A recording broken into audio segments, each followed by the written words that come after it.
Company के लोग ही higher करते हैं, उनके माध्यम से लहू-लुहान किया जाता है उस सरजमी को। और आज उस लहू-लुहान की कीमत एक काबिल जाबाज अफसर को घायल होकर चुकानी पड़ रही है। ये बहुत ही दुर्भाग्य का विषय है।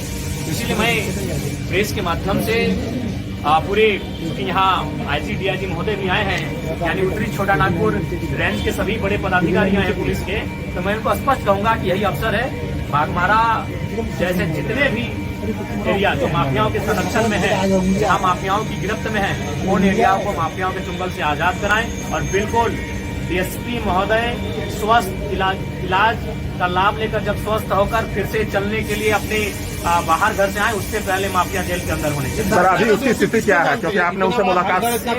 दोषी हम कहीं न कहीं सिस्टम को मानते हैं, चाहे उसमें ब्यूरोक्रेट्स रहें, विधायिका के अंग रहें, सबकी मिलीभगत है। हो सके बिल्कुल जो सिस्टम में, जो भारत का लोकतांत्रिक सिस्टम है, उस सिस्टम को हम दोषी मानते हैं। उस सिस्टम में इतनी ताकत नहीं है कि माफियाओं का मुकाबला कर सके। आज माफियाओं का मनोबल इतना बढ़ गया है, कोई एसडीपीओ को पत्थर से मार रहे हैं। ये बहुत ही दुर्भाग्य विषय है, ये निंदनीय विषय है। सत्ता पक्ष का आदमी लग रहा हो। देखिए, ये तो आप भी जानते हैं पत्रकार बंधु, आपसे कोई चीज छुपी नहीं है। और हम ये भी चाहेंगे कि पत्रकारों को भी संरक्षण मिले ताकि आप सच्चाइयों को दिखा सके। क्योंकि कुछ दिन पहले छत्तीसगढ़ में जो घटना घटी पत्रकार के साथ, तो उससे कहीं न कहीं पत्रकार भी भयभीत हैं, और पत्रकार चाह के भी इस प्रकार माफियाओं को एक्सपोज नहीं कर पाते हैं। मैं मानता हूं कि आपकी भी मजबूरी कभी आ जाती है कि आप कभी कभी सच्चाई से कभी मजबूरी आ जाती है।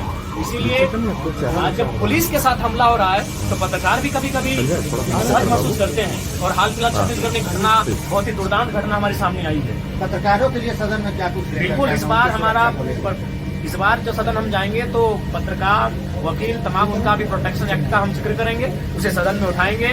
और फिलहाल तो हम आज पूरे उत्तरी छोटा नागपुर रेंज के तमाम जितने भी पुलिस प्रशासन के पदाधिकारी हैं, अफसर हैं, उनसे मैं स्पष्ट कहूंगा ये मौका है। डीएसपी महोदय को ठीक तो होके आएंगे ही, वो मूवमेंट कर रहे हैं, सुखद एक पॉजिटिव संदेश है हमारे लिए, वो ठीक होके आएंगे ही।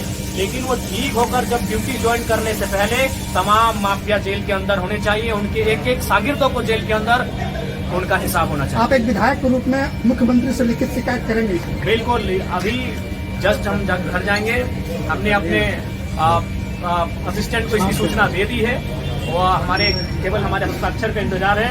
वो ड्राफ्टिंग करके हमारे लेटर हेड में इस विषय को रख चुके हैं। ये बहुत ही गंभीर और संकीर्ण मामला है कि एक डीएसपी महोदय के साथ इस तरह का वारदात हुआ है। Thank you. सबसे पहले तो आप सभी से भी कहेंगे कि आप तमाम पत्रकार बंधु के साथ साथ तमाम धनबादवासी डीएसपी एसडीपीओ महोदय के लिए प्रार्थना करें। हालांकि उनसे मिले, उनका बॉडी मूवमेंट कर रहा है और ये सुखद संदेश है। फिर भी हम चाहेंगे सभी उनके लिए प्रार्थनाएं करें, उनके लिए दुआ करें, उन्हें कुछ ना हो।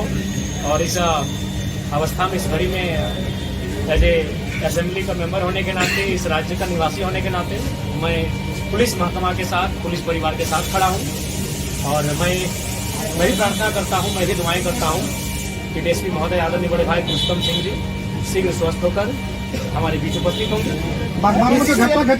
देखिए, इसकी हम भर्त्सना करते हैं और बिल्कुल ये बहुत ही निंदा और संवैधानिक है कि आज कोयला चोरों का, कोयला माफियाओं का मनोबल इतना बड़ा है कि वो प्रशासन को भी तुच्छ समझ रहे हैं। और आज प्रशासन के पास भी, पुलिस के पास भी एक अच्छा मौका है बाघमारा से माफियाओं के गुंडों को खदेड़ने का और बाघमारा को एक शांत बाघमारा बनाने का एक अच्छा अवसर है। बीसीसीएल के कई ऐसे इलाके हैं जहां आउटसोर्सिंग चल रही है, वहाँ रैयतों के साथ जो है बिल्कुल ये बहुत ही असंवैधानिक विषय है। रैयत जब अपना हक मांगने के लिए जाते हैं तो कुछ गुंडे, जिनको शायद इनडायरेक्ट रूप से संवैधानिक पदों पे जो लोग आसीन है, डीएसपी रैंक के व्यक्ति पर पत्थरबाजी कर रहे हैं, इतना तो मनोबल लोकतांत्रिक देश में माफियाओं का, गुंडों का, चोरों का इतना तो मनोबल बढ़ने नहीं देना चाहिए। इसके लिए सिस्टम दोषी है। हम सबसे पहले तो अभी हम मुख्यमंत्री को, गृह विभाग मुख्यमंत्री के पास है, हम मुख्यमंत्री को भी चिट्ठी लिख रहे हैं कि इस मामले की उच्च स्तरीय जांच हो और एक भी बड़ा से छोटा माफिया बागमारा के साथ साथ धनबाद की धरती में ना दिखे। बहुत ही शर्मनाक विषय है कि माफियाओं का मनोबल। हम पहली बात तो कि हम लोग सीखते नहीं है। कुछ दिन पहले कुछ सीओ पे बालू माफियाओं ने हमला किया था, क्योंकि सीओ महोदय को चोट नहीं लगा, वो न्यूज नहीं बना।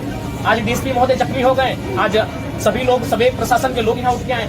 अगर यही सीओ महोदय के पर जब हमला हुआ था बालू माफियाओं के द्वारा, अगर वहाँ सिस्टम अलर्ट हो जाता, अगर वहाँ पुलिस प्रशासन का महकमा अलर्ट होकर माफियाओं के खिलाफ अभियान चलाता, तो आज हमें ये दिन देखना नहीं पड़ता। अगर आज इन घटनाओं से हम लोग नहीं चेतते हैं, असंवैधानिक लोगों पर नियंत्रण नहीं लगाते हैं, माफियाओं के मनोबल को नहीं कुचला जाता है, तो आज बड़े भाई पुरुषोत्तम सिंह भी आज जख्मी हुए हैं, कल कोई और जख्मी हो सकता है। बहुत ही दुर्भाग्य का विषय है। हाँ, पुनः कहेंगे आदरणीय डीएसपी महोदय के स्वास्थ्य की कामना करते हैं, और तमाम बागमारा वासी, धनबाद वासी, राज्यवासी जो में आज इस खबर को सुनेंगे, वो कम से कम 30 सेकंड ही सही उनके लिए प्रार्थना करेंगे कि वो स्वस्थ होकर आए।